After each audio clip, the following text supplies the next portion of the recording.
안녕하세요, 시청자 여러분. 오늘 이야기는 제보자분과 언니분이 겪었던 일이라고 합니다. 너무 안타깝고 화가 나는 사연인데요. 정말 이런 일은 더 이상 일어나지 말았으면 합니다. 제보자분께 과연 무슨 일이 생긴 건지 이야기로 만나볼까요?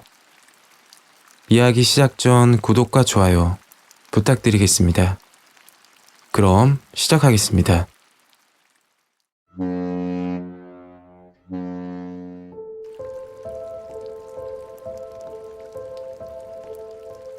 때는 1년 전에 일어났던 일입니다.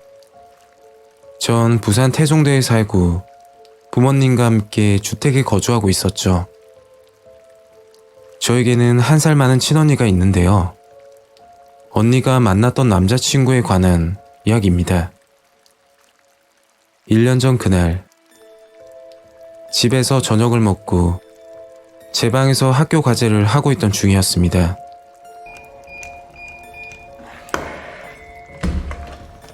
도어락에서 비밀번호 누르는 소리가 나길래 언니가 들어오는구나 싶었어요. 항상 그 시간에 퇴근하고 들어오거든요. 평소 언니와 친구처럼 지내서 그날도 언니가 오자마자 반갑게 언니를 맞이했죠. 그런데 언니 표정이 뭔가 이상했습니다. 굉장히 무서운 표정을 하고 있었다고 표현하면 될 것 같아요. 그런 얼굴은 난생 처음 봤거든요. 항상 밝고 수다쟁이였던 언니가 조용하게 방에 들어가더라고요.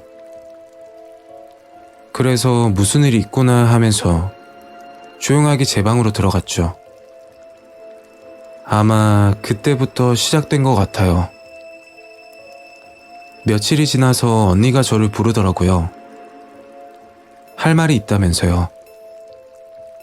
언니가 하는 말은 별거 없었고 남자친구 사진을 보여주며 자랑을 했습니다.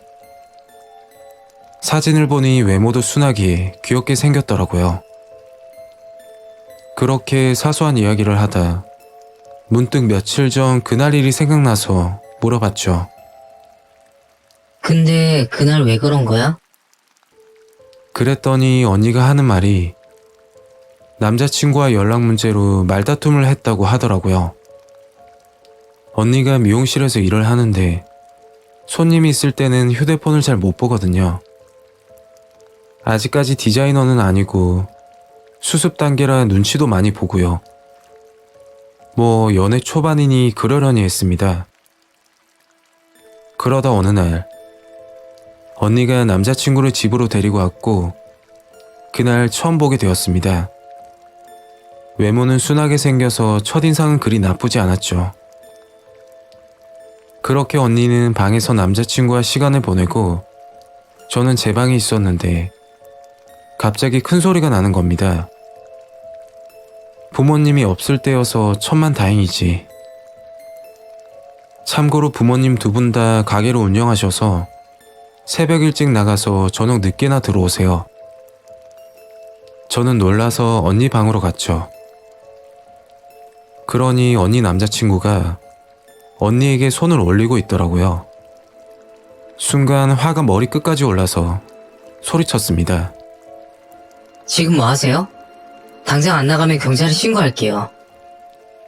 언니 남자친구는 도망가듯이 집 밖으로 나갔고 우는 언니를 달래주며 저런 사람 만나지 말라고 했죠. 그 후로 언니 표정이 점점 안 좋은 날이 많아졌어요. 너무 걱정이 돼서 조용하게 물어봤죠. 언니, 혹시 아직까지 그 남자 만나? 언니는 제 물음에 대답하지 않고 잘 거니까 나가라고 하더라고요. 나중에 알게 된 사실인데 저희 집에서 나간 다음날 언니 남자친구는 언니에게 전화해서 잘못했다고 싹싹 빌었다고 해요.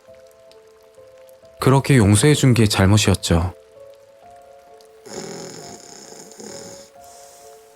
그리고 그날 밤 새벽 1시쯤 됐을 거예요. 부모님도 집에 오셔서 주무시고 계셨는데 문을 두드리는 소리가 나더라고요. 그 새벽 시간에 말이에요. 한두 번도 아니고 반복적으로 계속 두드리는 겁니다.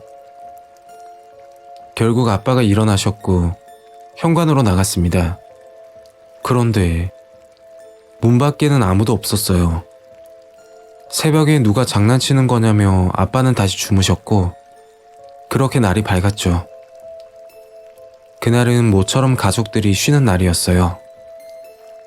언니도 그렇고 부모님도 장사를 하기 때문에 평일에 쉬곤 해요.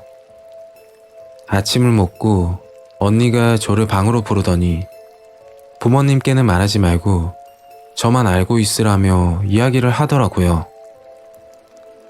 언니가 해준 이야기는 남자친구가 언니 일하는 곳까지 찾아와 감시 아닌 감시를 하고 조금만 화가 나도 손이 올라간다는 거예요.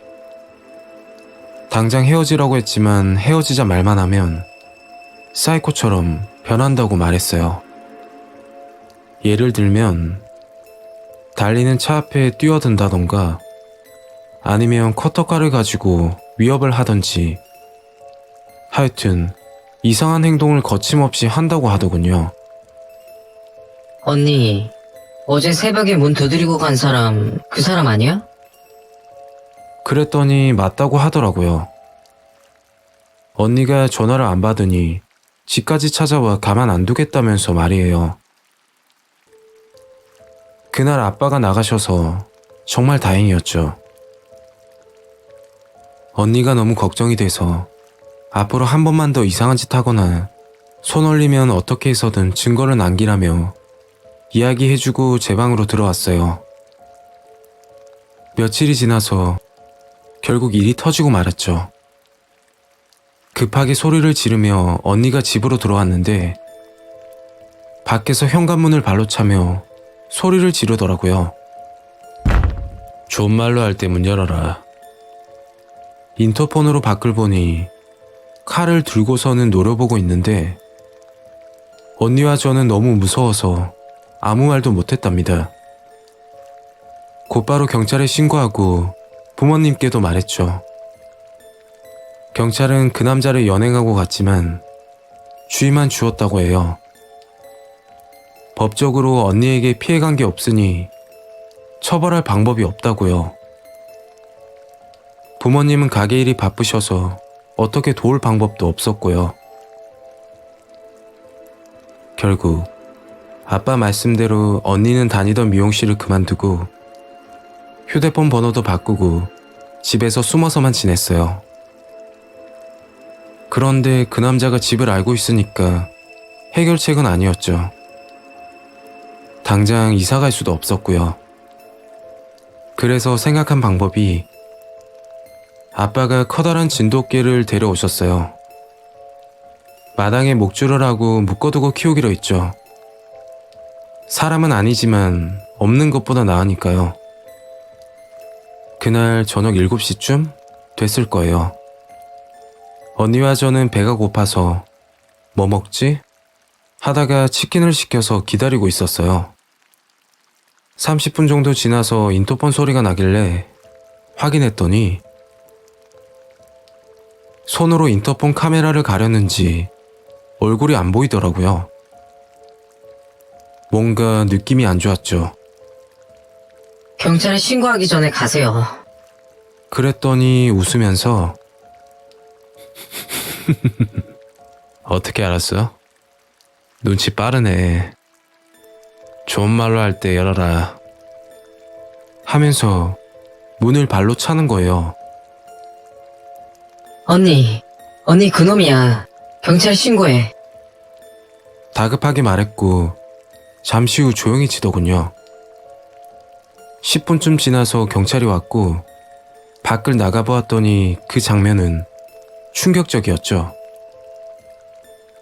아빠가 데리고 오신 진돗개가 온몸이 난도질을 당해 죽어 있었어요. 경찰에게 자초지종을 이야기해줬고 집 밖 CCTV를 통해서 그 남자를 검거했어요. 형사분이 전화가 오셨는데 동물 학대로 인해서 3년 이하의 징역 또는 3천만 원 이하 벌금이라고 이야기해 주셨어요. 그리고 웬만해서는 이사 가는 게 좋을 것 같다고, 이런 놈들 교도소 다녀와도 다시 또 찾을 거라고 말씀하시더라고요. 결국 집을 팔고서는 이사를 가게 되었죠. 언니는 부산도 불안하다며 타 지역으로 취업해 살고 있습니다. 언니와 제가 겪은 정말 무서웠던 경험이었어요. 제 이야기는 여기까지입니다. 구독과 좋아요 한 번씩 눌러주시면 감사하겠습니다. 지금까지 괴달람이었습니다.